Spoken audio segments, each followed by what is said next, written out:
Tyus, I'm sure, like pretty much most of us, you heard, Draymond's comments in regard to Dylan Brooks, yesterday when you were speaking on his podcast, just as a teammate, from that perspective, when you hear someone in the NBA, one of your peers speak on your teammates like that, and you play them the next day, is there any extra, motivation kind of to, like have Dylan Brooks's back when you step on that floor the next day?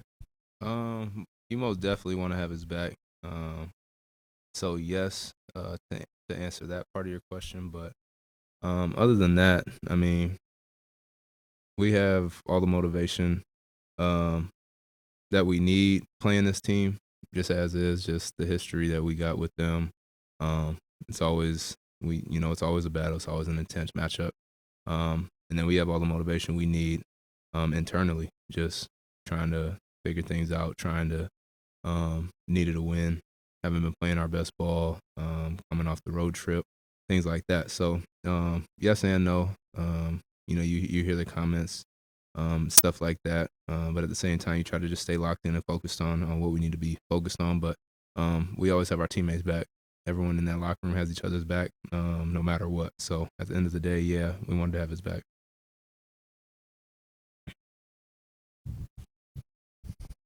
The Brandon and the John news both happened, bang bang right there before those two games in Los Angeles.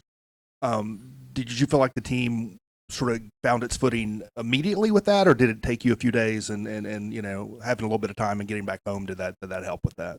Yeah, I think it's a gradual thing. Obviously, in this league, everything there's a quick turnaround. You have a game every other day, if not back to back. So it's a quick turnaround for us, but um, yeah, it's just a gradual thing that we got to come to terms with. And no one out there is gonna feel sorry for us. Teams aren't gonna lay down just because we're down a couple guys or going through some adversity. So we got to be able to play, continue to show up, continue to try to get wins, and that's what we're trying to do right now. It is, it's adversity though. That's what it is, and it's not the norm for us. But at the same time, like I said, teams aren't going to lay down for us. So guys got to step up. We got to continue to stay together and continue to scratch and claw and figure out ways to get wins. Tyus, you think Jaren is realizing how dominant he can be yet?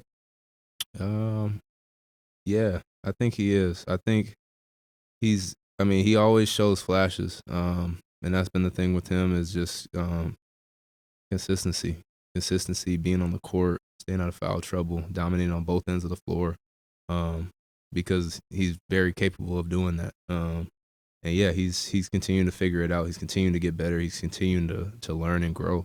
And we need that from him. We need that from him, and he wants it. That's the most important thing is he wants to get better. He wants to continue to improve. He wants to dominate. He wants to be great. So um, that's all you can ask for him. He's going to continue to put in the work. Um, and yeah, he's just leading us.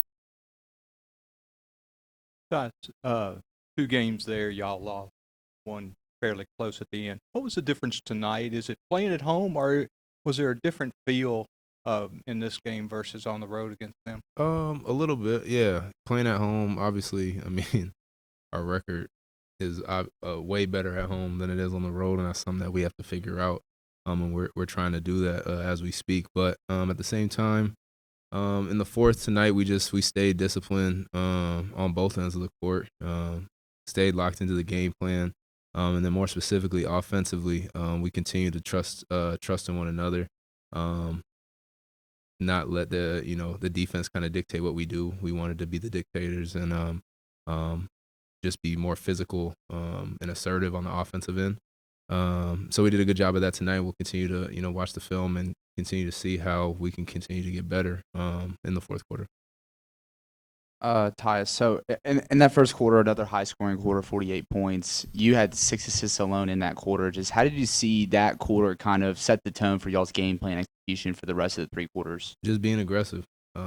Being aggressive. We know they got a lot of firepower over there, but we wanted to come out and swing first and just come out being aggressive, shoot our shots with confidence, like Coach talks about all the time, and just playing with confidence.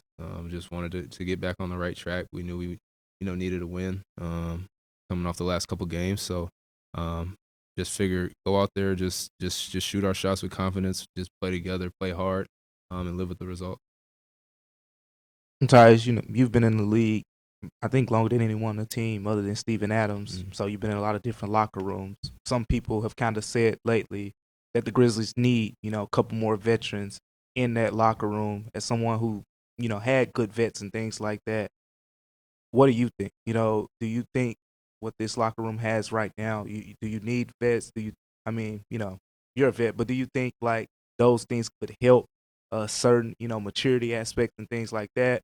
Or, I mean, just how do you feel about the overall locker room camaraderie that you have right now? I think our camaraderie is great. I think we got a great mix of guys. I think, like you said, myself and Steve-O, as the older guys on the team, I think we're doing the best that we can as far as being vets and being the older guys.